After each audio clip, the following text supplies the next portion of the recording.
বিচ্ছিন্ন একটি রাষ্ট্র গড়ে তোলার একটি পরিকল্পনা ছিল। মানে শেখ হাসিনা আরো ২ বছর আগে যে বলে গিয়েছেন, সেগুলোর সাথে কি আমরা এই বিষয়গুলো মেলাবো? মানে আপনি কি সেদিকেই মিন করতে চাচ্ছেন? না, এখানে শেখ হাসিনার কথা মিলানো দরকার নেই। মিলানোর দরকার নেই কারণ হলো যেখানে শুধু আরাকান আর্মি না, Arakan army one of the top 10। ওখানে এরকম আরাকান আর্মির মতো 10টা গ্রুপ আছে। হুম, 10টা গ্রুপ আছে। এই সশস্ত্র 10টা গ্রুপ, যাদের মধ্যে কিছু পাহাড়ি উপজাতি আছে।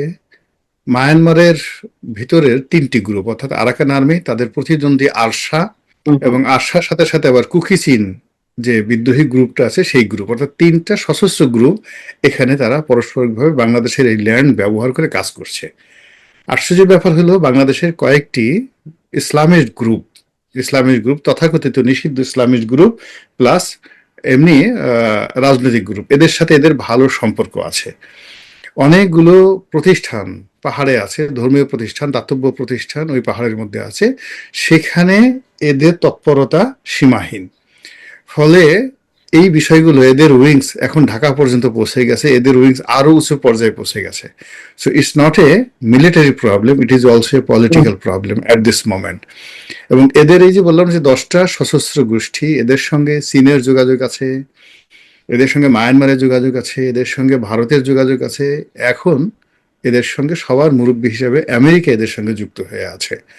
এদের সঙ্গে তালেবানের সংযোগ আছে, এদের সাথে তেহরিকি পাকিস্তান যে তালেবান, আফগানিস্তান সংযুক্ত। টিটিপি, হুম, হুম, হুম। এদের সাথে এদের সাথে সংযোগ আছে। সব মিলিয়ে মানে এই বিষয়টি কেবলমাত্র জঙ্গল সলিমপুরের বিচ্ছিন্ন কোনো সন্ত্রাসী গ্রুপ নয়। কিন্তু আপনি যদি দুর্বল অবস্থানে থেকে ভারতকে বারবার খুঁচাতে থাকেন, তাহলে ওরা আপনার জায়গাটা দখল করে নেবে। ওরা দখল করে নিয়ে এই চিকেন নেককে আপনি যেটা বললেন এলিফ্যান্ট নেক করে ফেলবে। তো জনাব সালাউদ্দিন সাহেব ওনার মন্ত্রণালয় বা অন্য যে কোনো রাজনৈতিক বিষয় নিয়ে কথা বললে উনি প্রায়ই এলোমেলো করে ফেলেন। পূবের চাঁদ পশ্চিমে নিয়ে যান এবং দক্ষিণের বাতাস উত্তরে নিয়ে যান। এতে করে উনিও নিজেও বিপদে পড়েন, ওনার নেতা জনাব তারেক রহমান সাহেব তিনিও বিব্রত বোধ করেন। শুরুতেই আপনার কাছে যে বিষয়ে একটু আপনার প্রতিক্রিয়া জানতে চাই, সেটি হচ্ছে চট্টগ্রামে একটা দুর্ধর্ষ হামলার ঘটনা ঘটেছে। র‍্যাবের অস্থায়ী ক্যাম্পে ইউনূস বাহিনী বা কথিত রোকন বাহিনীর সদস্যরা এই ধরনের হামলার ঘটনা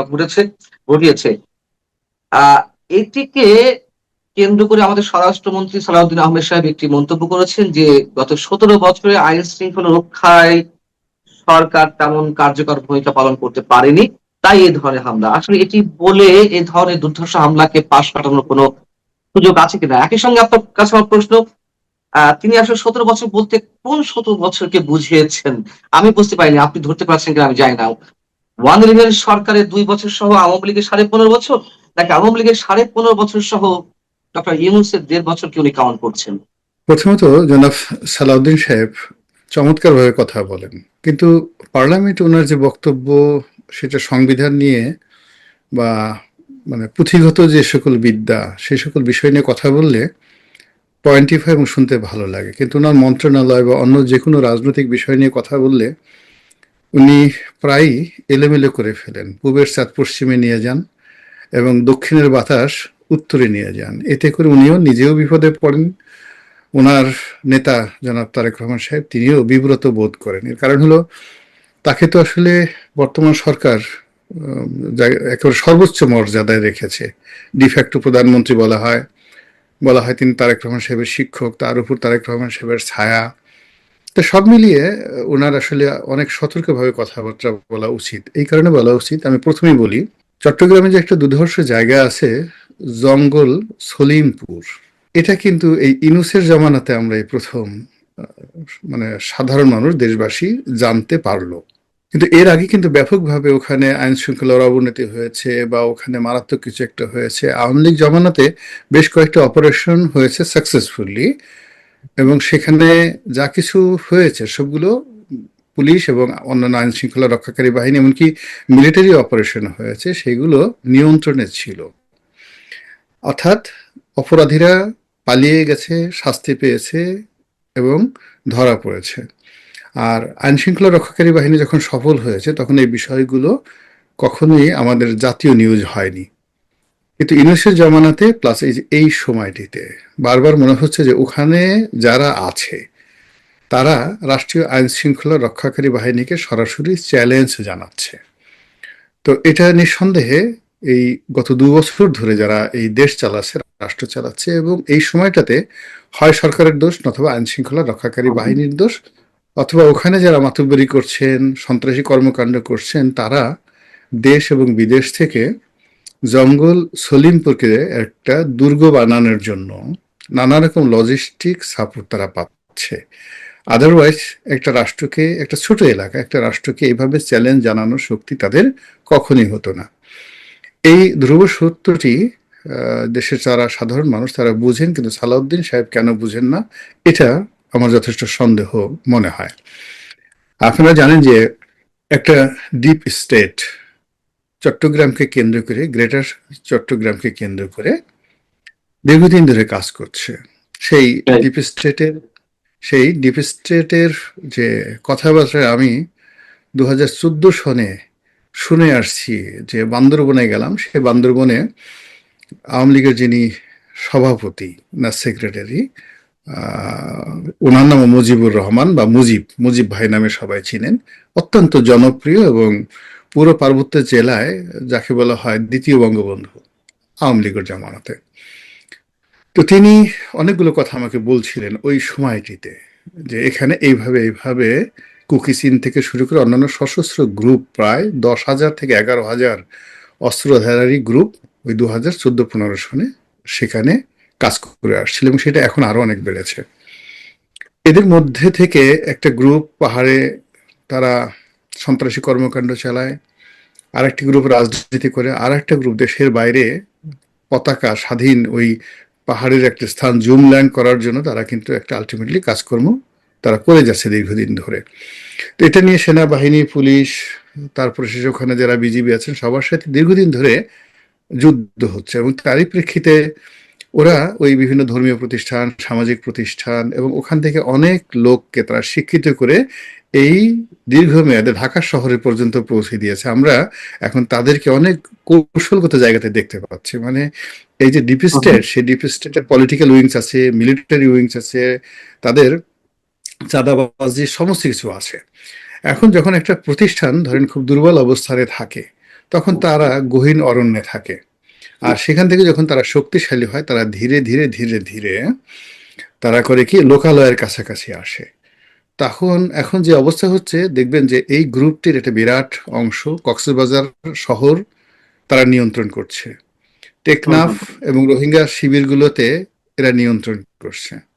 এবং আমার যেটা জানি, ওই খাগড়াছড়ির যে ওয়াদুদ সাহেব আছেন, তার সাথে আমার কথাবার্তা হলো, ওখানেও এদের তৎপরতা, খাগড়াছড়িতে, বান্দরবন, রাঙামাটিতে একেবারে শহর পর্যায়ে এদের তৎপরতা মারাত্মকভাবে বেড়ে গেছে। এবং এই উইংসটি চট্টগ্রাম এলাকাকে কেন্দ্র করে, সেই চট্টগ্রাম এলাকা কেন্দ্র করে শহরের কাছের সবচেয়ে দুর্গম যে এলাকা সেটা হলো জঙ্গল সলিমপুর, সেখানে তারা অবস্থান নিয়েছে। এবং সেখানে যদি তারা অবস্থান নিয়ে চট্টগ্রাম বিশ্ববিদ্যালয়কে টার্গেট করে, সেখানে তারা অবস্থান নিয়ে যদি ক্যান্টনমেন্টকে টার্গেট করে, নৌবাহিনী সদর দপ্তরকে টার্গেট করে, সেখানে ভাটিয়ারিকে টার্গেট করে, সেখানে তারা যদি চট্টগ্রাম বন্দর টার্গেট করে যে কোনো একটা অপতৎপরতা চালায়, এবং এর সঙ্গে যে সকল দক্ষিণপন্থী গ্রুপের সংযোগ আছে বলে আমরা মনে করি, যে এদের সঙ্গে বিভিন্ন দক্ষিণপন্থী গ্রুপের সংযোগ আছে, তাহলে এটা এরকম ঘটনা ঘটবে। সলিমপুরে এই ঘটনা ঘটবে, একের পর এই ঘটনা ঘটবে। এখন এই বিষয়গুলো যে আমি বললাম, দেখেন আমি একজন সাধারণ মানুষ, I am not a military expert. তা আমি এই তথ্যগুলো আমার কাছে আছে ২০১৪ থেকে, এবং এটা আমি শুধু আপনার কাছে বলছি না, আমি বাংলাদেশ প্রতিদিনই আবার এগুলো নিয়ে একাধিকবার কিন্তু মানে আচ্ছা। উপসম্পাদকীয়, হ্যাঁ হ্যাঁ, কলাম লিখেছি আওয়ামী লীগ জমানাতে।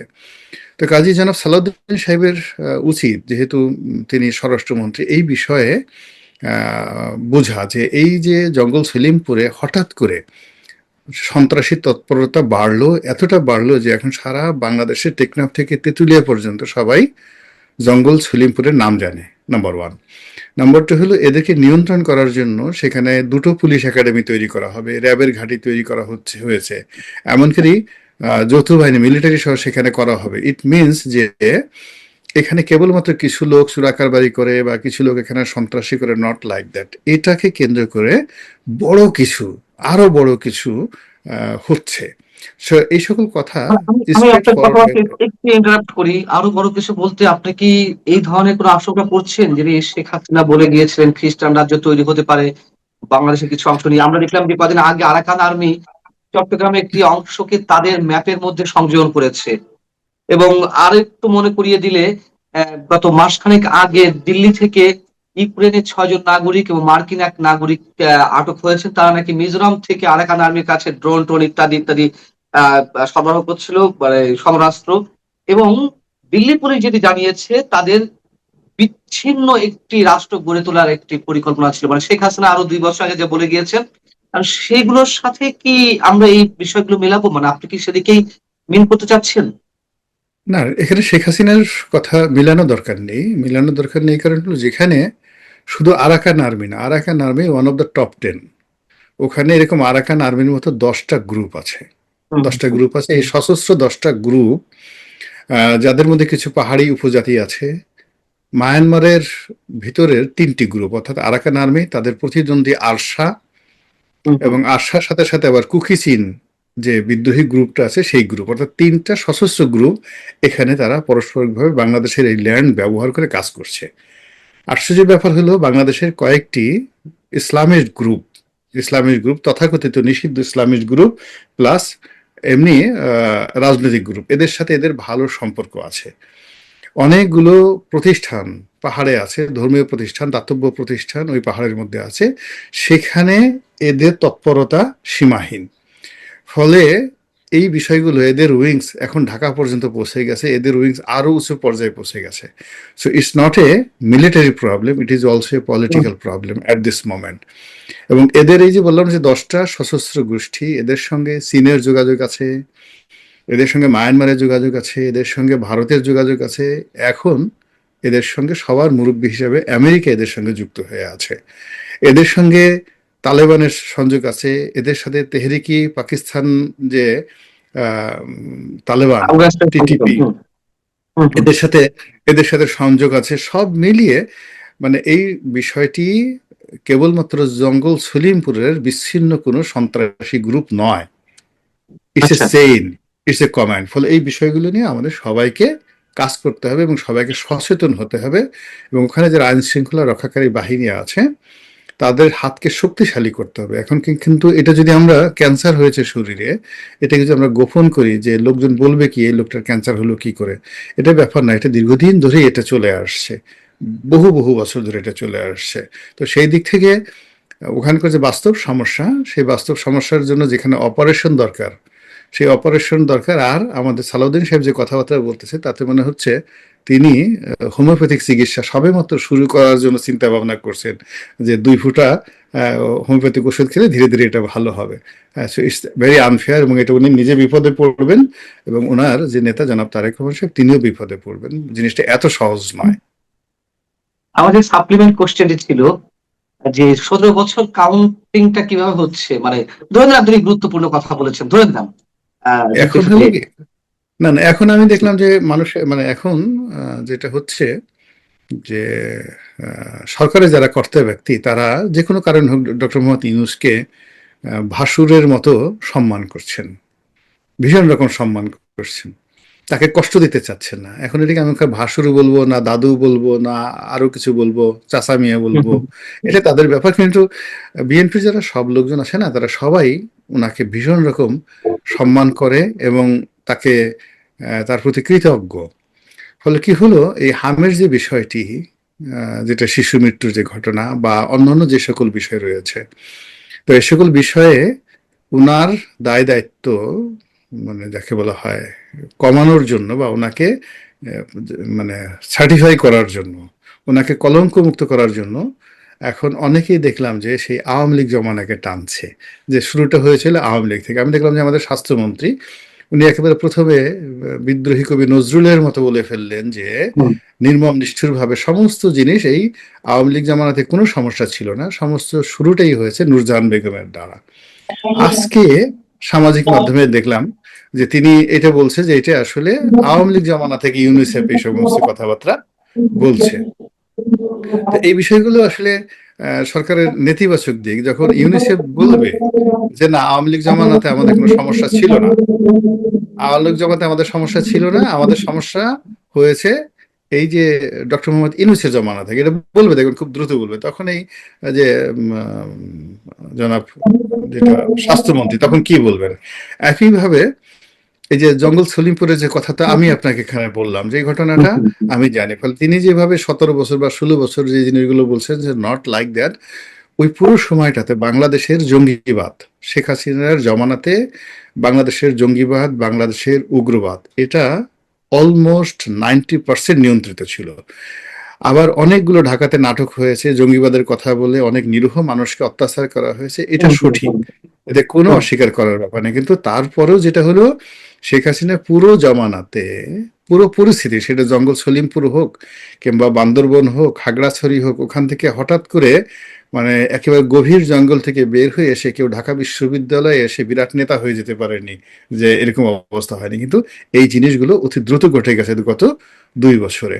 তো কাজে এই বিষয়গুলো ইচ্ছা করলে আপনি শাক দিয়ে মাছ ঢাকতে পারবেন না, এটা সম্ভব না, এটা ইম্পসিবল, ইটস এ লাইং।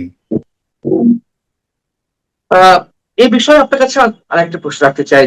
তাহলে যা কিছু শোনা যাচ্ছে সেটি শেখ হাসিনা আগে থেকে মন্তব্য করুন বা তার সোর্স থেকে বলুন আর না বলুন, আপনি যা দেখছেন এবং ভূ রাজনৈতিক যে খেলাগুলো চলছে সেই জায়গা থেকে ষড়যন্ত্রটা খুবই গভীর জায়গায়, এবং ডিপ স্টেট, বাংলাদেশের ডিপ স্টেটের সঙ্গে মানে পশ্চিমা ডিপ স্টেটটাও জড়িত। বিষয়টি কি আপনি এভাবে বলতে চাইবেন বা দেখছেন কিনা? না, অবশ্যই সঙ্গতের কারণে এখানে 3 থেকে 4টি বিষয় আছে। একটা বিষয় হলো যে পার্বত্য এলাকাকে কেন্দ্র করে বার্মা অ্যাক্ট অনুযায়ী বার্মার ভিতরে মার্কিন যুক্তরাষ্ট্রের একটা শক্তিশালী শাখা রাজ্য গড়ে তোলা, এটা গেল একটা। আর শেখ হাসিনা যেটা বলেছেন সেটা হলো বার্মা অ্যাক্টের বাইরে গিয়ে এই যে আমাদের পার্বত্য জেলা ইনক্লুডিং চট্টগ্রাম সহ অর্থাৎ চট্টগ্রাম, পার্বত্য চট্টগ্রাম, খাগড়াছড়ি, বান্দরবন থেকে শুরু করে আরাকান রাজ্যের একটা বিরাট অংশ এবং ভারতের একটা অংশ, এই অংশকে নিয়ে, অর্থাৎ ভারতের যে মণিপুর রাজ্য সেটার একটি অংশ নিয়ে এখানে একটা খ্রিস্টান রাজ্য পূর্ব তিমুরের মতো গড়ে তোলার আর একটা প্ল্যান। তো এখানে ধরুন আপনি মার্কিন ডিপ স্টেটের যে আহ, মানে রেজিম চেঞ্জ, বাংলাদেশের রেজিম চেঞ্জ, সেই রেজিম চেঞ্জ হলো বাংলাদেশকে খণ্ড বিখণ্ড করা। তো সেই খণ্ড বিখণ্ড করলে যদি আরাকানে ওদের একটা স্বতন্ত্র ভূমি হয়ে যায়, এবং সেটা হবে অ্যাবসলিউটলি আরাকান আর্মির জন্য। তা আরাকান আর্মির বাইরে যে অন্য যে সশস্ত্র গোষ্ঠীগুলো থাকবে, তাদেরকে তো আরাকান আর্মি থাকতে দিবেন না সেখানে।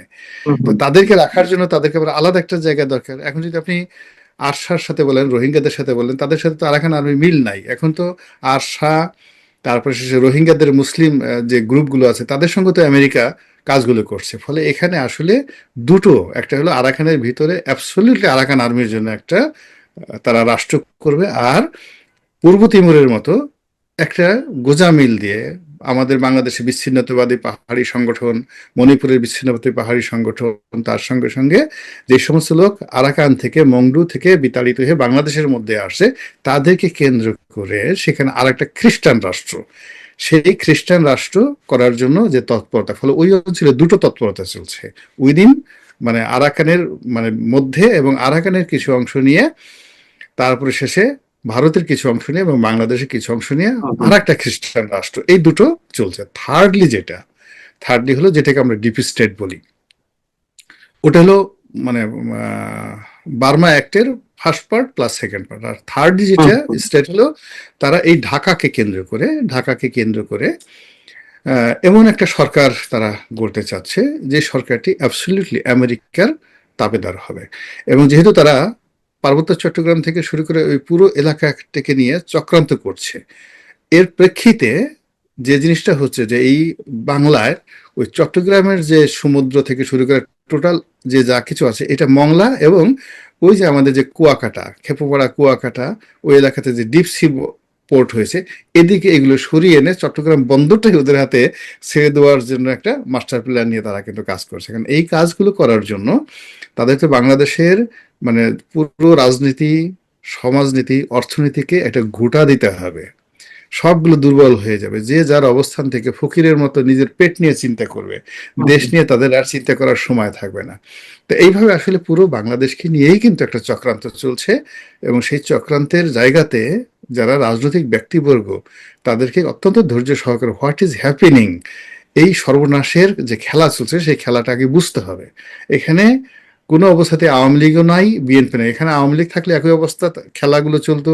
এখন বিএনপির জামানাতে, ইউনূসের জামানাতে চলছে। আগামীতে মানে এই খেলাটা বন্ধ করার জন্য খুব বড় মানের দার্শনিক এবং দেশপ্রেমিক রাজনৈতিক নেতা ছাড়া, মানে উদারতা ছাড়া আপনি একে খুশিয়ে ওকে বাদ দিয়ে, একে বিদেশে পাঠিয়ে, ওকে জঙ্গি বলে, ওকে জামাতকে বলে, ওকে হেফাজত বলে বিভক্তি তৈরি করে আপনি এই যে এখন বাংলাদেশকে কেন্দ্র করে যে চক্রান্ত হচ্ছে সেই চক্রান্ত মোকাবেলা করতে পারবেন না, শেষ হয়ে যাবেন। এই হলো আপনি এই আমার বিষয়টি, ব্যক্তিগত মতামত। না ঠিক আছে, ব্যাখ্যা তো অবশ্যই আপনার সমীকরণ অনুযায়ী তো মিলছে অনেক কিছু। তো সেই জায়গা থেকে আমার প্রশ্ন যে এতদিন আমরা শুনেছি যে একটা চক্রান্ত রয়েছে বা পরিকল্পনা রয়েছে, আপনি কি বাস্তবে এর কোনো আহ মানে কি বলে কোনো আলামত দেখতে পাচ্ছেন কিনা যে অলরেডি সেই ধরনের দিকে তারা অগ্রসর হয়ে গেছে অনেকখানি? বাস্তবে বলতে কি, আপনি যখন দেখবেন যে মানুষের আহ, কোনো একটা জায়গাতে যখন এরকম অবস্থা তৈরি হয়, তখন মানুষের চিন্তা জগতে আঘাত করা হয়। এখন আমাদের দেশে দেশ নিয়ে এককভাবে কোনো ভালো চিন্তা করার মানুষের সংখ্যা নেই। 2 নম্বর হলো যে আমাদের এখানে বেশিরভাগ যারা সমাজের বড় সড়ো মানুষ, এদের কারো মাথা বিক্রি হয়ে গেছে, এদের কারো বুক বিক্রি হয়ে গেছে, এদের কারো পেট বিক্রি হয়ে গেছে। আজ থেকে 20 বছর আগে, 90 সনে বা 30 বছর আগে, 80-র দশকে আপনি সমাজে যে উচ্চ মধ্যবিত্ত শ্রেণী, বুদ্ধিজীবী, সাংবাদিক থেকে শুরু করে অর্থনীতিবিদ যে লোকগুলোকে দেখতেন, এখন সবাইকে দেখবেন যে এরা কেউ ইউএসএইড এর টাকা নিচ্ছে, এরা কেউ আমেরিকার টাকা নিচ্ছে, এরা কেউ ইউনুসের টাকা নিচ্ছে। মানে সব জায়গাতেই দালাল, কেউ রয়ের এজেন্ট, কারো নাম হচ্ছে রয়ের এজেন্ট, কারো নাম হচ্ছে আইএসআই এর এজেন্ট। কিন্তু বাংলাদেশের যে এজেন্ট, দেশপ্রেমিক, মাতৃভক্তি আছে এইরকম, মানে ওরকম লিডিং পর্যায়ে কে আছে বলেন তো বাংলাদেশের? ধরেন টপ যারা সংবাদপত্রের মালিক আছেন, সম্পাদক আছেন, টপ কবি আছেন, সাহিত্যিক আছেন, ব্যবসায়ী আছেন, রাজনীতিবিদ আছেন, আপনি কাকে বলতে পারবেন যে এই লোকটি, তার উপর দিয়ে যদি পাগলা হাতি চলে যায়, তাকে যদি বাঘের সামনে ফেলে দেওয়া হয়, তবু সে বলবে আমি বাংলাদেশকে ভালোবাসি, আমার জীবনের বিনিময়ে আমার জাতীয় পতাকা আর আমার এই যে আহ, জাতীয় সঙ্গীত আর আমার মাতৃভূমি, আমার এই মানচিত্র, এটা আমি দিব না, আমাকে মেরে ফেলো। এরকম একজন লোক আপনি খুঁজে বের করেন। তো এই যে দেখেন আমাদের চিন্তা জগতে, যে পাপ আমাদের যে কোনো একটা লোককে যদি বলা হয় আমেরিকান ক্লাবে আসো, তোমাকে রাতে তোমার সাথে ডিনার করব, সে খুশিতে আনন্দে কাপড় খুলে দৌড় দেবে। সে যে উলঙ্গ এটাও তার খেয়াল থাকবে না। নিজে তো যাবে, যাওয়ার সময় বউকেও নিয়ে যাবে, যে আসো আমরা একসাথে সেখানে যাই, আজকে আমাকে আমেরিকান ক্লাবে দাওয়াত করেছে, আজকে আমাকে কানাডিয়ান ক্লাবে দাওয়াত করেছে। যদি আপনাকে একটা টিকিট পাঠানো হয়, কামন আপনারা সিঙ্গাপুরে আসেন, ব্যাংককে আসেন, আপনাকে প্রধানমন্ত্রী বানানো হবে। এই বাংলায় বহু মানুষ যারা মেম্বার হতে পারে না, তারাও প্রধানমন্ত্রী হওয়ার জন্য সিঙ্গাপুর, ব্যাংককে চলে গেছেন। এরকম ঘটনা তো আমাদের গোয়েন্দা সংস্থাদের হাতে আছে। এই যে লোভী মানুষ, ভীষণ রকম লোভী মানুষ, এদের সংখ্যা তো অনেক অনেক বেশি। তো এই যে ডিপ স্টেট যারা আছে, তাদের যে এজেন্ট আছে, ডিপ স্টেটের তো পাকিস্তানি ভার্সন আছে, আইএসআই গ্রুপ আছে, ডিপ স্টেটের র ভার্সন আছে। তারপরে ডিপ স্টেটের আপনি তো জানেন যে মার্কিন, আমেরিকার দুটো যে সংস্থা, সেটা পেন্টাগন আছে, এফবিআই আছে। আবার পেন্টাগনের যে আরেকটা সংস্থা, সেটা সিআইএ আছে। তো এদের যারা এজেন্ট আছে, তার সঙ্গে সঙ্গে ইউরোপের অনেকগুলো প্রতিষ্ঠান আছে, তুরস্কের অনেকগুলো প্রতিষ্ঠান আছে, যাদের গোয়েন্দা সংস্থার এজেন্ট এই বাংলাদেশে বহু মানুষকে কিনে ফেলেছে। ঘন ঘন দেখবেন যে একেবারে অনুল্লেখ্য লোক, এই তুরস্ক যাচ্ছে, এই ফেসবুক খুলে দেখবো যে আমি তুরস্ক ঘুরে যাচ্ছি। আরে বাবা, আমরা আমরা আজকে 8-10 বছর যাবৎ ঢাকার বাইরে এয়ারপোর্টে যাওয়ার মতো পয়সা উপার্জন করতে পারি না, সেখানে তারা ঘন ঘন তুরস্ক যাচ্ছে, ঘন ঘন আমেরিকা যাচ্ছে, এই ঘন ঘন ইংল্যান্ডে যাচ্ছে, ঘন ঘন জাপান যাচ্ছে। এই টাকা কোত্থেকে আসে একেবারে, মানে এই সমস্ত লোক, মানে তাদের কারোর বেতন 1 লাখ 1.5 লাখ টাকার বেশি না। তো 1 লাখ টাকা 1.5 লাখ টাকার বেতন পেয়ে একটা লোক যদি গুলশান বনানীতে বাসা করে থাকে, মানে নিজস্ব অ্যাপার্টমেন্টে থাকে, 2-3টা গাড়ি ব্যবহার করে, হুম। ছেলে মেয়ে আমেরিকাতে পড়ায়, সকাল বিকাল সেরাটনায় খায়, বড় বড় অনুষ্ঠান করে, টাকা কোত্থেকে আসে বলেন তো? ফলে ওরা করে কি, এই যে আমাদের ভিতর থেকে ধরে ধরে বহু মানুষকে এইভাবে তারা পশু বানিয়ে ফেলেছে, তারা এখন আর মানুষ নাই। এই পশুর কাছে, মানে পশুর কাছে ঘাসই গুরুত্বপূর্ণ। পশু কখনো জমি নিয়ে বা মালিক নিয়ে কখনো চিন্তা করে না। সে শুধু চিন্তা করে তার কাঁধের উপর যে জোয়াল আছে, হাল চাষ করার জন্য যে জোয়াল আছে সেটা চিন্তা করে, পেছনে একটা চাবুক আছে চাবুকের কথা চিন্তা করে, আর তার সামনে যে ঘাস দেওয়া হয় এই ঘাসের কথা চিন্তা করে। এই সমাজের বহু মানুষকে এখন ওইভাবে ডিপ স্টেটের ঘাস খাইয়ে তাদেরকে পশুর পর্যায়ে নামিয়ে আনা হয়েছে। এটাই হলো আমরা যে ধ্বংসের দিকে এগিয়ে যাচ্ছি তার একটা বড় নমুনা। একটা প্রশ্ন দিয়ে আমরা এই পর্ব শেষ করবো। আহ ভারতের চিকেন স্নেক নিয়ে তো অনেক কথা বলা হয়েছে, ডক্টর ইউনূস থেকে শুরু করে ডক্টর ইউনূসের মন্ত্রী উপদেষ্টা পরিষদের সদস্যরা, মাহমুদ আলম হোক, আসিফ মাহমুদ সজীব ভুঁইয়া হোক, আরো অনেকে বা এনসিপি নেতারা অনেক ধরনের হুমকি ধামকি দিয়েছে, চিকেন স্নেক দখল করে নেওয়া হবে ইত্যাদি ইত্যাদি। ভারত নিশ্চয়ই চিকেন স্নেক নিয়ে নানান ধরনের উদ্বেগের মধ্যে আছে, থাকা খুবই স্বাভাবিক। এবং তারা শুনতে পেলাম যে ভারতের উপর, বাংলাদেশের উপর যে তার ট্রানজিটের উপরে নির্ভরশীল ছিল, কলকাতা থেকে সেভেন সিস্টার্স এ যাওয়া আসার ক্ষেত্রে বা গুডস আনা নেওয়ার ক্ষেত্রে, তারা ওইখান থেকে ওর উপাস থেকে হাজার হাজার কোটি টাকা খরচ করে আলাদা রুট বানিয়েছে। এবং যদি অনেকে বলেন যে ভারতের চিকেন স্নেক আর চিকেন স্নেক থাকবে না, এটি এলিফ্যান্ট নেক হয়ে যাবে। অর্থাৎ অনেকে এই কথাও বলার চেষ্টা করেন বাংলাদেশের কোনো কোনো অংশ দখল করে ভারত তার চিকেন স্নেকটাকে, মানে পরিসরটাকে বাড়াতে চায়। তার কোনো লক্ষণ কি আছে বা এটি সম্ভব কত মনে হয়? অবশ্যই সম্ভব। সম্ভব এই কারণে যে বহু বছর ধরে আপনি দেখেন, আমাদের যে ত্রিপুরা এবং কুমিল্লা, এটা একত্রে ছিল। হুম হুম। মানে এটা একদিন দুদিন না, 1000 বছরের অধিক। এই যে আমাদের শচীন দেব বর্মন, আর ডি বর্মন, এরা সবাই কুমিল্লার লোকজন। ত্রিপুরা রাজা মহারাজা এরা ওই কুমিল্লার এই পাশে ওই পাশে বিয়ে থা হতো। তো এটা তো এই অল্প কিছুদিন হলো আলাদা হয়েছে, 47-এর পরে। এরপরে আমাদের ধরেন আসাম, আসামের একটা বিরাট অংশ, এবং আমাদের সিলেট, এরা একত্রে ছিল। এটা বলাই হতো আসাম বেঙ্গল, মানে যাকে বলা হয় আসাম বেঙ্গল, মানে আসাম এবং বেঙ্গল প্রভিন্স বলা হতো এটাকে একত্রে, সিলেটের এই অঞ্চলটা। আবার আমাদের ধরেন রাজশাহী, রাজশাহীটা এটা সবসময় মুর্শিদাবাদের সঙ্গে একটা ব্যাপার ছিল। এই যে আমাদের খালেদা জিয়া, বেগম খালেদা জিয়া, এরশাদ, এদের দুইজন জন্ম হয়েছে কোথায় বলেন তো? ওই যে ভারতের বুঝতে উপরে। এর কারণে হুম। হ্যাঁ, পশ্চিমবঙ্গে। তো ওখানে যে শিলিগুড়ি বলেন আর ওই এলাকা বলেন, ওটা শত শত বছর তারা একত্রে থেকেছে। দিনাজপুর, রংপুর এবং হুম হুম। শিলিগুড়ি ওই অঞ্চলটা একত্রে থেকেছে। এরপরে আমাদের যে পার্বত্য এলাকা দীর্ঘদিন ধরে মণিপুরের সাথে ছিল। এটা ডুরাল লাইনের মাধ্যমে এটা আলাদা করা হয়েছে 1947। তার আগ পর্যন্ত ঐতিহাসিকভাবে, এবং এরও আগে অর্থাৎ ব্রিটিশ জমানার আগে প্রায় 600 বছর ধরে বাংলা, বিহার, উড়িষ্যা একত্রে ছিল। তো তখন তো কোনো চিকেন নেক ছিল না, তখন তো কোনো এলিফ্যান্ট নেকই ছিল না। অ্যাজ এ হোল সবকিছু একটা নিজস্ব কান্ট্রির মধ্যে ছিল। ফলে আমরা ঢাকাতে বসে অনেকগুলো চিন্তা করছি, কিন্তু সীমান্তের যে মানুষের যে চিন্তা, তাদের যে রক্তের যে ব্লাড লাইন, ওটা এক হয়ে আছে। এবং এক্ষেত্রে যেটা হয় আপনি দেখুন, একটা চুম্বক, দুটো চুম্বক থাকে, এর মধ্যে যে চুম্বকটা সবচেয়ে বড় সে সেই চুম্বককে আকর্ষণ করে। সূর্য চন্দ্রকে আকর্ষণ করে, চন্দ্র সূর্যকে আকর্ষণ করে না। আবার চন্দ্রের যে আকর্ষণ, সেই আকর্ষণে পৃথিবীতে জোয়ার ভাটা হয়। এটি হলো নিয়ম। তো এখন যে একটা বিভক্তি হয়েছে আমাদের সীমান্তে, সেই বিভক্তি হয়ে চিকেন নেক হয়েছে, বিভিন্ন নেক হয়েছে। এখন এই নেকের যে অংশটি সামরিকভাবে, অর্থনৈতিকভাবে, পলিটিক্যালি বেশি ম্যাচিউরড হবে, তারাই ভবিষ্যতে দখল করবে। যদি বাংলাদেশ এখানে চীনের সহযোগিতা নিয়ে, ইভেন আমেরিকার সহযোগিতা নিয়ে, ইভেন রাশিয়ার সহযোগিতা নিয়ে, এমনকি আইএসআই মানে পাকিস্তানের সহযোগিতা নিয়ে, এই যে এখানে যদি একটা শক্তি বলয় তৈরি করতে পারে, বলয় তৈরি করতে পারে, তাহলে ভারতের যে চিকেন নেক আছে এটা এলিফ্যান্ট নেক হয়ে আমরা কিন্তু ওদের একটা বিরাট অংশ দখল করতে পারবো।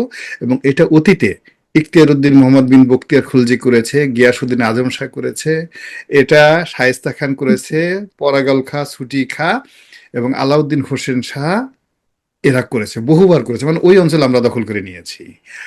আবার দেখা গেল যখন আমরা দুর্বল হয়েছি, যখন হুম আমরা হুম। দুর্বল হয়ে গেছে, তখন আবার ওরা আমাদেরকে দখল করে নিয়ে গেছে। মানে বারবার বারবার, শুধুমাত্র এই মানচিত্র কখনই 100 বছর, এই যে আমাদের যে চিকেন নেকের যে মানচিত্রটা, আপনি দেখাতে পারবেন না যে কন্টিনিউয়াসলি 100 বছর কারো অধীন ছিল। ইট ডিপেন্ডস অন পলিটিক্যালি কে কতটা ম্যাচিউরড।